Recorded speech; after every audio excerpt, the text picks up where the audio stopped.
Magandang buhay mga kaprobinsyana! Ngayon ay magpre-prepare na po tayo ng ating babaunin sa ating trabaho. Kasi tapos na nga naman ang ating 2 days off. Malaking bagay na rin yun na nakapagpahinga tayo ng 2 araw kasi kagagaling ko nga lang sa trangkaso nung nakaraan. Ngayon ay maghihiwa na tayo ng grapes panlagay natin sa salad. Sunod naman ay magbabalat na ako ng green apple. Gusto ko talaga na pinaghahandaan ko ang aking kakainin kasi gusto ko mag-effort sa sarili ko. Nahiwa ko na rin pala ng pa-cubes ang green apple at na-set aside ko na rin ang iba. Ngayon maghihiwa ulit tayo ng panibagong apple at inalis ko lang yung part na umitim na. At i-slice lang natin ulit ng ganyang kaliliit. Alam nyo bang gustong gusto ko ang green apple kesa sa pula?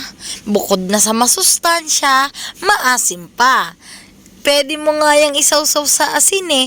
Kasi alam nyo ba na parang mangga ang lasa niya, kaya ang sarap. Iwa ko na nga rin palang ibang ingredients ng salad. Kasi nakalimutan ko na nga palang mag-video dahil pagod na rin at gusto ko na rin palang matulog. Na-prepare ko ng maaga kasi para bukas ilalagay ko na lang sa baunan ko.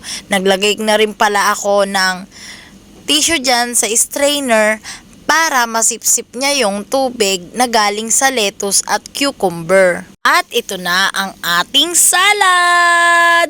Nagluto na rin pala ako ng boiled egg dyan. Sinamahan ko na rin ng onion, cucumber, carrots, green apple, grapes, and lettuce. Bukas ko na i-prepare yan ng umaga sa ating baunan.